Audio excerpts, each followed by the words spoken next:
जय हिंद दोस्तों, कैसे हो? आई होप आप सब लोग ठीक हो गए। और आज इस वीडियो में अपना कुछ एसएससी जीडी का एक्सपीरियंस शेयर करूंगा। तो चलिए शुरू करते हैं।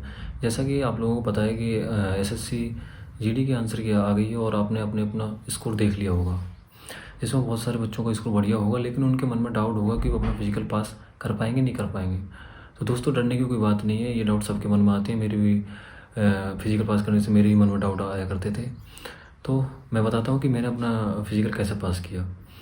तो जीडी 2021 का जब रिज़ल्ट आया तो मैंने देखा कि उस लिस्ट में मेरा भी नाम है, लेकिन उस समय मेरा फिजिकल बिल्कुल जीरो था।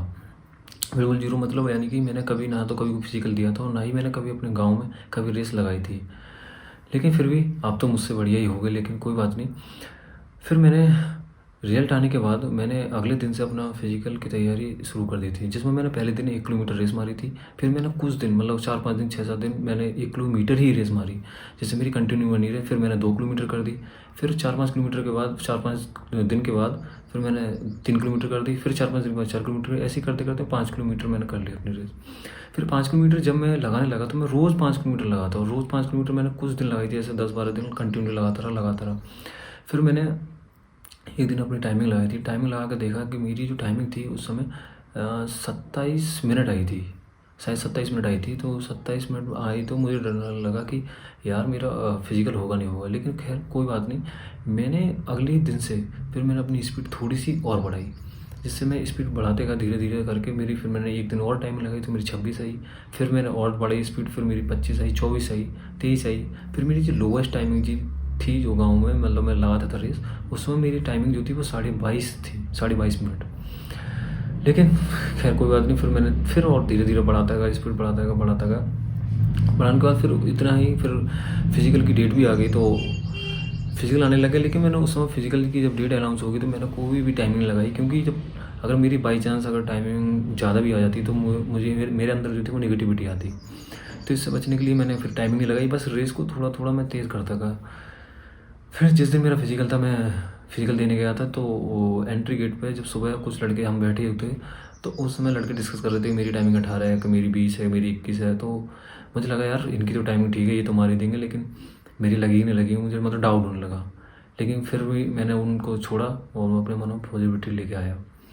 फिर जब हम सारे लड़के लाइन में लगे थे, लाइन में लगने के बाद फिर जब सर ने सीटी बजाई थी तो हमने अपनी रेस स्टार्ट की थी। तो 200 मीटर तक हम सब लोग भीड़ में थे, मतलब कोई किसी का कोई फिक्स वो नहीं था स्थान की, मतलब कि वो कहाँ दौड़ रहा है। 200 मीटर के बाद जब वो मसल्स थोड़ा थोड़ा पेन करने लगते हैं, आप जब रेस लगाते हो तो पता होगा कि थोड़ी थोड़ी मसल्स जो है वो पेन करने लगते हैं। तो जब मसल पेन करने लगी तो उसके बाद जो हुआ था कि हम लोग अपना अपना मतलब अपनी अपनी जगह ले ली हमने और हम दौड़ते रहे। लेकिन मेरी खास बात ये थी कि जो सबसे तेज़ जो दौड़ रहे थे मैं उनके पीछे दौड़ रहा था, यानी कि मैं सोच रहा था कि मैं इन्हें पकड़ लूँगा। मैं दौड़ता गया उन्हें पकड़ने के चक्कर में, लेकिन वो मुझे पकड़ने में तो नहीं आए थे। लेकिन मेरी जो रेस लगी थी उस समय वो 20.5 मिनट में लगी थी। लेकिन हाँ, जैसे कि आपको बताया था मैंने, जो लोएस्ट टाइमिंग थी मेरे गाँव में 22.5 थी, और जो फिजिकल में थी वो 20.5 मिनट थी। जो 2 मिनट घटी थी वो इस वजह से घटी थी कि मैं जो सबसे तेज़ दौड़ रहा था मैं उसके पीछे दौड़ते गया, जिससे मेरी स्पीड बढ़ती गई और मेरी 2 मिनट टाइमिंग घट गई। तो डरने की कोई बात नहीं, अगर तुम्हारी टाइमिंग यहाँ पे 1 मिनट ज़्यादा भी आती है तो आप जो बंदा तेज़ दौड़ रहा हो उस समय फिजिकल में, अगर आप उन लोगों उस लड़के को पकड़ने के चक्कर में रहोगे तो आपकी टाइमिंग अच्छी हो जाएगी और आपकी रेस भी क्वालिफाई हो जाएगी।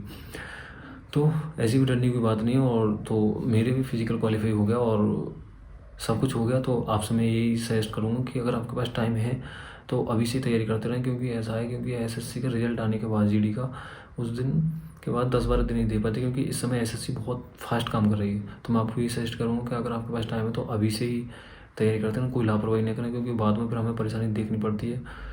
क्योंकि कुछ 2-3 रीज़न भी हैं इसमें, क्योंकि अब की बार जो बच्चों के बहुत अच्छा स्कोर है, 140 प्लस वाले बहुत सारे बच्चे हैं। तो इसमें जो 2 मेजर पॉइंट हैं वो सिलेक्शन में, वो एक तो फिजिकल और मेडिकल है। ये दोनों मेजर पॉइंट हैं जो कि बच्चे का सिलेक्शन दिलवाएंगे। तो इससे बेहतर है कि आप फिजिकल में निकलो, आपका अच्छा स्कोर है तो आपको फिर दुख होगा। इससे बेहतर है कि आप रोज़ाना रेस लगाएं कंटिन्यूटी, और फिर मतलब कंटिन्यूटी से रेस लगाते रहें। 5 किलोमीटर रेस लगाएं, अगर धीरे लग रही तो धीरे लगाएं, फिर धीरे धीरे करके स्पीड बढ़ाते रहें और आपका रेस हो जाए, आपकी रेस क्लियर हो जाएगी। कोई तो इतनी बड़ी बात नहीं है, एसएससी का कोई इतना 5 किलोमीटर है, कोई इतना बड़ा इशू नहीं है कि हम पर रेस नहीं लगेगी। 5 किलोमीटर हर कोई मार लेता, बस बशर्ते थोड़ी हमें मेहनत करनी पड़ती है। तो आप मेहनत करते रहें और आगे बढ़ते रहें और अपना सिलेक्शन लें, सिलेक्शन के बाद मौज लें। जय हिंद। जय भारत।